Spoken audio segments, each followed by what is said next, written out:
बहुत समय पहले की बात है। उज्जयिनी नगरी में राजा विक्रमादित्य न्यायप्रिय और दयालु शासक के रूप में प्रसिद्ध थे। विक्रमादित्य अपनी प्रजा को वे संतान समान मानते थे। उनके दरबार में विद्वानों, कवियों और ज्योतिषियों की कमी न थी, पर राजा चापलूसों से कोसों दूर रहते थे। प्रजा उन्हें देवतुल्य मानती थी। वे प्रायः रात में भेष बदलकर नगर में घूमते और लोगों के सुख दुख का हाल जान लेते। एक रात वे साधु के वेश में नगर के बाहर बसे एक वृद्ध कुम्हार की झोपड़ी के पास पहुंचे। भीतर एक टिमटिमाता दीपक जल रहा था। कुम्हार अपनी पत्नी से कह रहा था, अब हाथों में वह ताकत नहीं रही। चाक घुमाते घुमाते सांस फूल जाती है। न कोई पुत्र, न सहारा। मिट्टी के बर्तन बिकते नहीं। पेट भरना कठिन हो गया है। पत्नी बोली, सुना है हमारे महाराज बड़े कृपालु हैं। दरबार जाओ, वे सहायता अवश्य करेंगे। दूसरे दिन वृद्ध कुम्हार दरबार में पहुंचा। उसने हाथ जोड़कर कहा, महाराज, जीवन भर मिट्टी को आकार दिया, पर अब शरीर जवाब दे रहा है।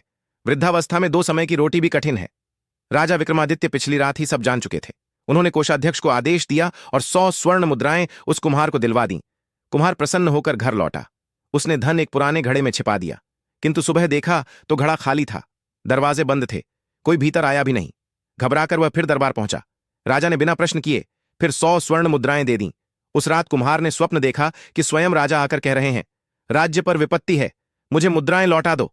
स्वप्न में उसने धन सौंप दिया। सुबह फिर घड़ा खाली। वह रोता हुआ तीसरी बार दरबार पहुंचा।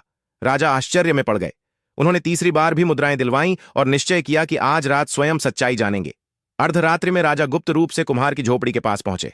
उन्होंने देखा, ठीक उनके समान रूप वाला एक पुरुष भीतर गया और धन मांग कर ले गया। राजा सामने आए। तुम कौन हो जो मेरा रूप धरकर इस वृद्ध को सताते हो? वह रहस्यमय पुरुष बोला, मैं भाग्य हूं। यह कुम्हार अपने पूर्व कर्मों का फल भोग रहा है। इसके हाथ में धन टिक नहीं सकता। राजा ने विनय की, इसका दंड मुझे दे दो। वह बोला, मनुष्य कर्म और भाग्य दोनों से बंधा है। समय आने पर सत्य प्रकट होगा। इतना कहकर वह अदृश्य हो गया। कुछ दिनों बाद राजा शिकार पर निकले। घोड़ा बेकाबू होकर उन्हें दूर पहाड़ी प्रदेश में ले गया। वे गिर पड़े और सैनिकों से बिछड़ गए। पड़ोसी राज्य के सिपाहियों ने उन्हें संदिग्ध समझकर बंदी बना लिया। बोलना चाहा तो शब्द साथ न दिए। वे मूक से हो गए। मारपीट कर उन्हें नगर के बाहर फेंक दिया गया।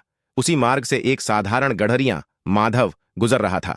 उसने घायल राजा को उठाकर अपने घर ले गया। सेवा शुश्रूषा की। राजा स्वस्थ तो हुए, पर मूक बने रहे। पहचान उजागर करने का साहस न हुआ।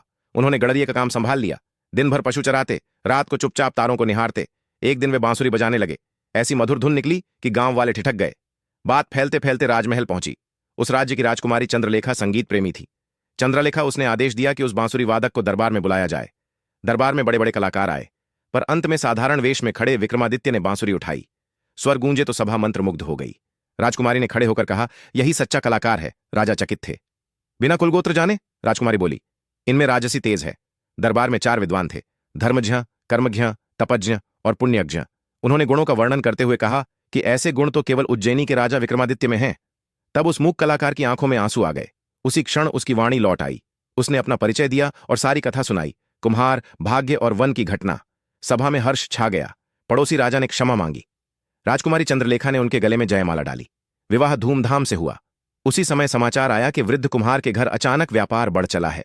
उसके बनाए घड़े दूर दूर तक बिक रहे हैं, मानो भाग्य ने करवट ले ली हो। राजा विक्रमादित्य ने समझा, मनुष्य को कर्म करना चाहिए, पर फल का समय भाग्य निर्धारित करता है। नगर में कहावत प्रचलित हुई, जहां धैर्य और कर्म हो, वहां भाग्य भी शीश झुकाता है।